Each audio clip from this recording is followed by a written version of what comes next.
that freedom is not something that can happen now. That it takes 500 years.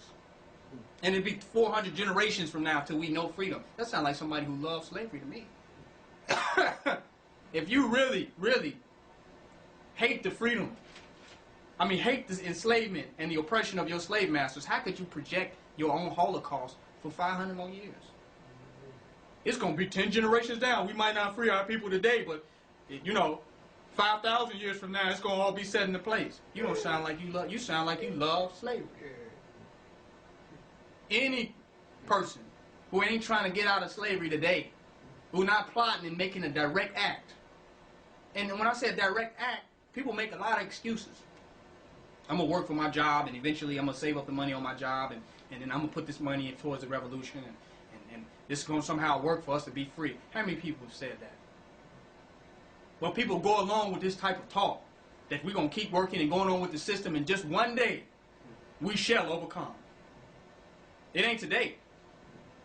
But one day, after I save up 20 checks, you know what I'm saying?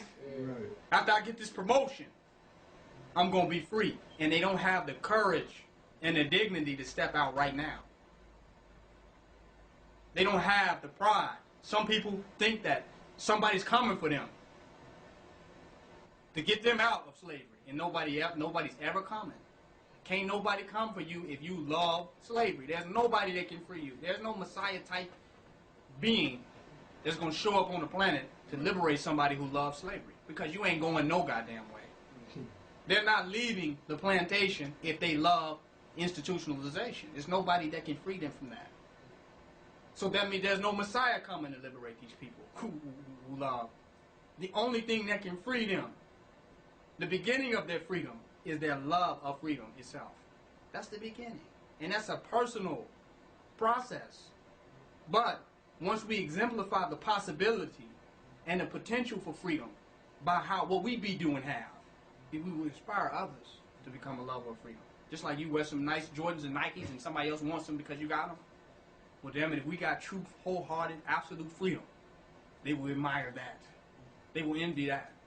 And their envy of our freedom that we have will make them aspire towards freedom. And that's the beginning of the revolution.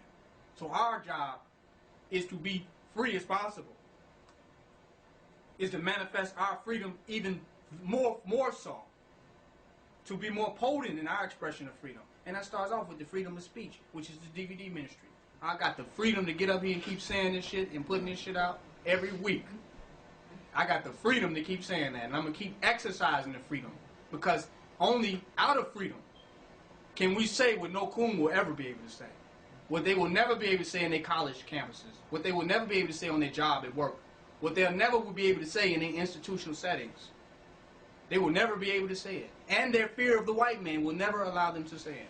But I got the freedom to say it. And I hope people are watching this DVD and marveling at my freedom to say the things that I've said about this devil and this European. Marvel at these things that I've said.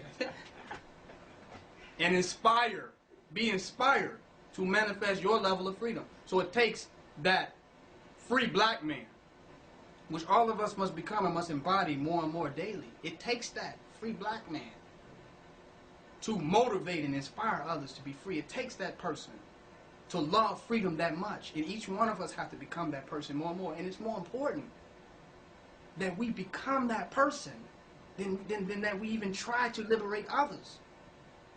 It's more important for us to totally love our liberation. But they teach us that sacrifice. We got to sacrifice and be slaves for another 200 or 300 years. And that's a part of freedom. We sacrifice our lives and somebody else is going to be free at some point. No, what you get is another generation of sacrificers. And you know the example that we have for our children? Sacrifice. And you know what they become? Sacrificers. We must wholeheartedly manifest freedom. We don't love Kemet because they sacrificed. We love Kemet because they manifested. Yes. We can see the emoluments of their greatness. We don't see a sacrificial society. We see a master society who have manifested their freedom to be master builders and build. That's what we see, and that's what we aspire to. So unless we become that, then what are we leaving for them? What images, what energy is being conveyed to them? Then we're teaching our children, we're raising them to become slaves. We're raising them to become compliers, to become subdued. Well, this is the way the system is, and you got to learn this to do this for the system, and the system, fuck the system. You hear the point I'm making? And that's the attitude that they won't let us have, that attitude. There's something wrong with that attitude. And that the whole idea of education is for you, and some people drop out of school and be like, forget this. Why do they do that?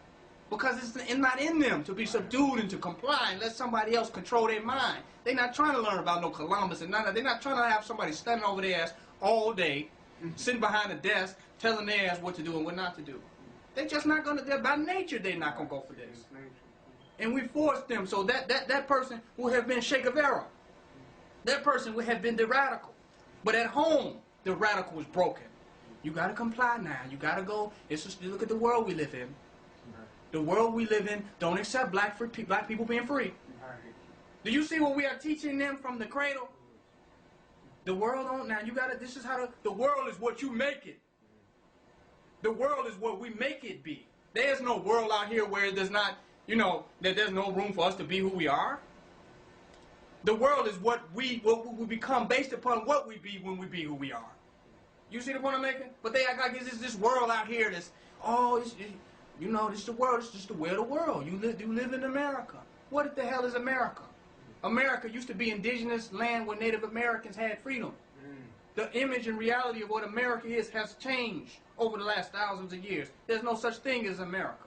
What there is humanity that impacts reality.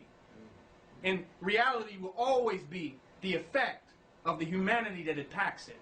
So there's no solid reality out there, period, of this, that, or the other. That reality will become the minds, energies, the aspirations of the people who lived in that time. That's what it will become. But this European got us believing in a world that's somehow solid. That's the way the world is. So our people don't don't approach it that they can manifest and make it. They approach it from the perspective that they must comply to it for what it is. This is how it goes. So we don't create. We're not creators that make it. We're people that just go along with it. Whether going along with it means becoming a criminal or go along with it means becoming an institutionalized dummy. Either one way or the other. That's either perspective that we have. But there's some of us that said the world, we're going to make this world. We ain't going to go along with what we have seen. We're not going along with what hasn't been allowed to be. We're going to make this society in this community that which manifests our aspirations. And what do we think Donald Trump did when he built the Trump Towers? He's making this downtown look like what he wanted to be. What some people say, well, he did it the right way. He got money. He extorted, exploited, stolen goods, receiving stolen merchandise. Y'all hear the point I'm making? To do this. But he's making it. So to me, it doesn't matter how you make it. The question is, you say be and it is. He wants you to get caught up in how you make it. When he goes about every roundabout way. Look at the mafia and the CIA and all these people use corruption to get in power. Look at Blagojevich.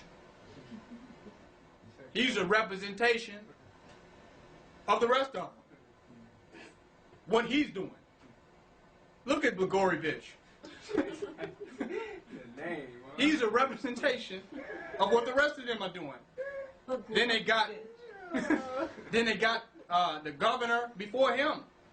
So they use corruption. They're showing you, they're exposing themselves today that they are using corruption to get in all their positions. But they make it to us like that's neat and they follow all the law. When they really have exploited and pimped and taken advantage and manipulated the weak and tyrannicized people. Use tyranny to get in these particular positions. But it looks neat, like it's just American success. And the laws are always in their favor anyway. Come on. Laws are made for them. But when we talk about building an organization and building something, we get to talk about we need a non-for-profit organization. Why can't we just see it and achieve it?